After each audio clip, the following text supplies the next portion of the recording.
So tonight I thought I would do some reloading, and I'm going to be reloading some 147 grain extreme round nose bullets at for 9mm, and reloaded to 3.1 grains of tight group at 1.13 OAL.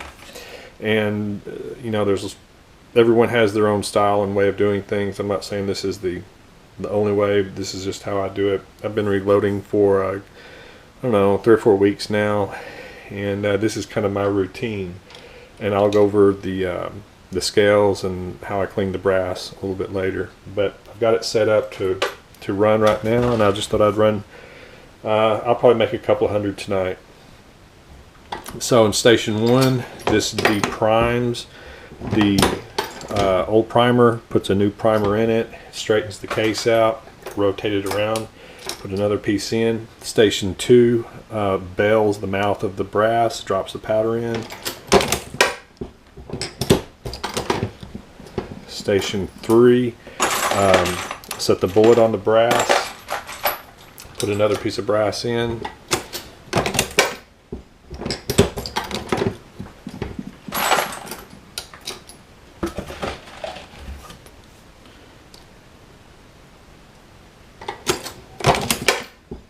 And I've got some lights set up here so I can see down into the case to make sure that it dropped powder and it's not double charged or anything like that.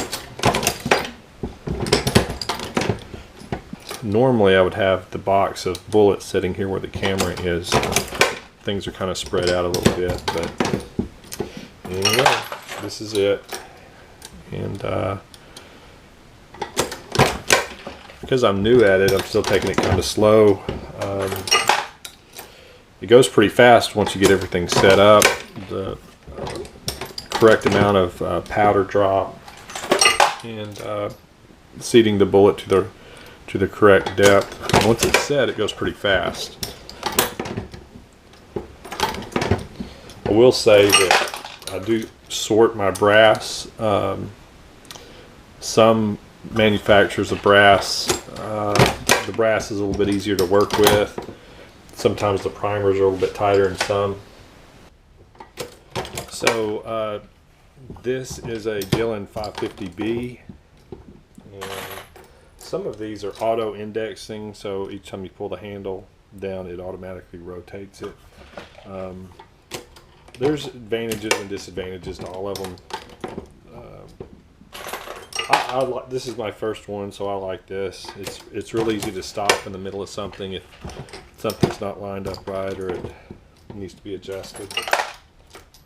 Some are even electric that just run on an electric motor, and the Super 1050s and things like that. But I think this is a pretty good one, at least to start with.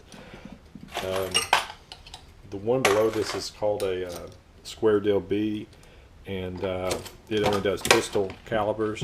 This one will do pistol and rifle. Rifle's a little bit more involved with trimming cases and things like that.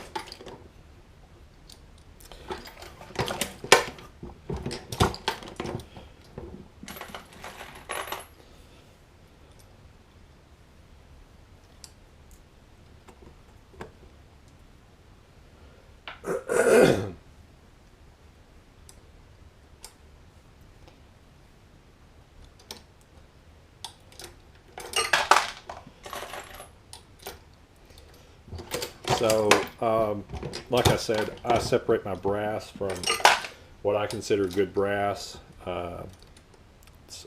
Name brands, certain brands are a little more standardized and they're a little easier to load.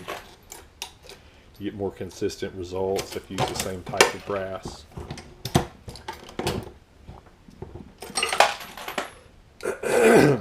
One thing I did do is when I got the table, this workbench to mount this to, the bench is kind of tall, so it's not really easy to sit down at, so I stand up while I reload. So the load data for this particular batch of bullets is just above the power factor that's required for IDPA 125.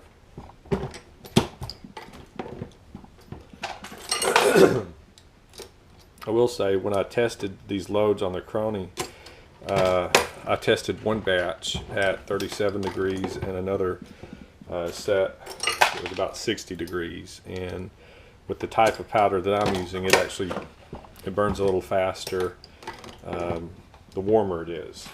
Not all powders are that way, but this particular one is. There's other attachments you can get for this. You can get an apparatus that will put the bullet in for you and also load the case for you. One of the things that I watch for when I'm doing my loading with this light here is so I can see down into the case and make sure that it's I haven't stopped to adjust something and pull the handle again and double charge, put twice the amount of powder in one case. Some powders just require a few grains, others pretty much fill the whole case up. So sometimes, depending on the powder you're using, it can be easier to double charge. This is tight group. For the open gun, I use auto comp, and 7.6 grains auto comp pretty much fills the entire case up. There's not much room left for the bullet, so it's really easy to see. The tight group, this particular load is 3.1 grains, so you could probably put 3 charges in one case with this particular type of powder. And there's a feel in the handle when you pull this handle. You can kind of tell how hard it's pushing the primer out or squeezing the bullet down, seating the bullet down. And when you put a new primer in, you push the handle forward and you get a sense of feel of if it goes or not. I don't go real fast. You could go a lot faster than this. But there definitely is a feeling when everything works just like it's supposed to. It feels a certain way with the handle, a certain amount of resistance. So every once in a while I'll take a sampling out of the ones I've reloaded and take my calipers here, and let's see if I can get this up here. Alright, so the overall length of this particular round is 1.1355, and that's what works in my gun. I did a drop test with these bullets in my barrel to see if they you don't want the bullet to be so long, or the case to be loaded round to be so long that it hits the riflings inside the barrel. It needs a little bit of space before it hits the riflings. There's also a case gauge that you can get, and it has holes in it, and you drop these in it.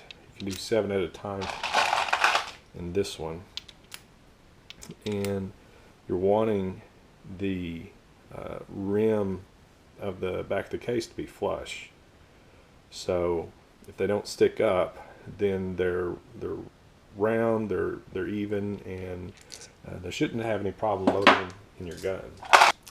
Bayou Bullets is a coated lead bullet. It has some kind of coating on it that it's not copper, and I find that they shoot the coated bullets. Alright, so that's the alarm for you're out of primers. So I'll finish these up. But the coated bullets seem to have a higher velocity for the same amount of powder as the plated bullets. So I can usually use a little bit less powder with those.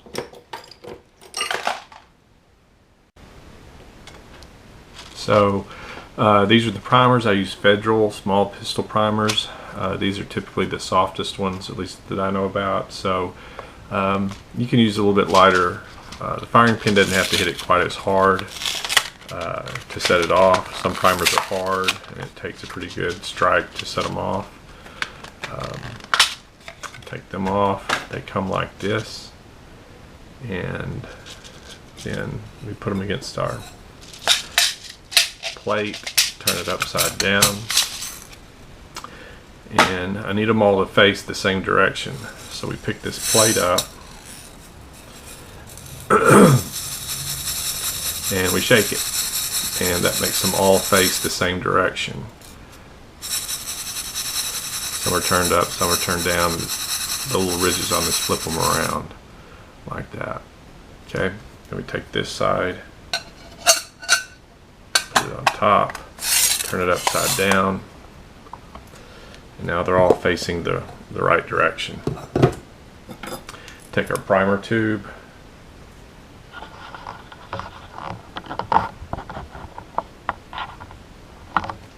and then we go and we pick them up in the tube. I'll hold 100 at a time.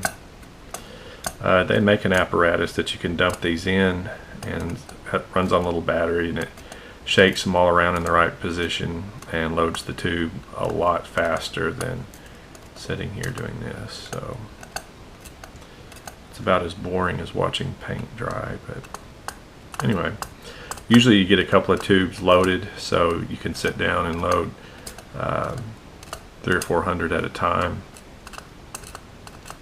and you don't have to stop. And that's kind of when I find that I make mistakes, is starting and stopping a lot, and you kind of forget what stage you're in, and is it time to rotate the shell plate, or so you really have to pay attention, and it helps when you get everything set and you can just keep going. So there's one.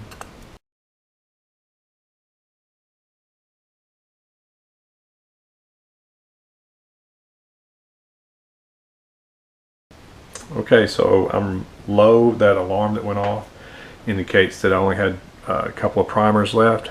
So I take this primer tube that I've loaded 100 primers in, and I put it on the top here, and I pull this pin, and that drops the primers in. Okay, so there's 100, and I put the alarm back on here,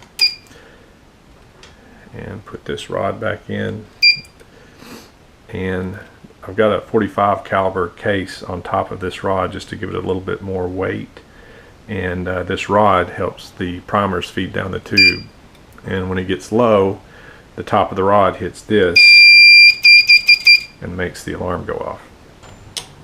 I have heard of people setting, sometimes the primers don't go in straight, they may go in sideways or something. And I've heard of people setting primers off when they push a new primer in it. I haven't had that happen yet. So this primer tube has a steel case around it, so if one were to go off in here and it set all of them off, it blows out the top, but at least this outer case is supposed to hold all the pressure inside of it. The bullets that I make for the open gun, when I'm done loading them, I'll take them and I'll line them up and take a magic marker and draw X across the back of them, so to make sure I don't shoot those in any gun that's not fully supported. If you find a loaded round on the ground at a shooting range or something, I would not advise picking it up, putting it in your gun and shooting it. It may be a reload. You don't know how it's loaded. You don't know if they did it correctly or not. It could be overpressured. It could not have any powder in it, which, if that's the case, then when the primer goes off, if there's no powder in there, a lot of times it'll just push the bullet a little ways into the barrel. And if it can load another bullet behind it, then things tend to bulge and blow up if there's obstruction in the barrel to put another one in. So it's just a good idea to probably not to shoot anyone else's reloads, and certainly don't pick one up off the ground that you find, because you don't know where it came from, who did it, and there's a lot of things that can happen. Station 4 is over here. What that does is that squeezes the case back. It takes the bell that you put in the case to put the bullet on top, takes that bell and pushes it back flush with the rest of in line straight with the rest of the case.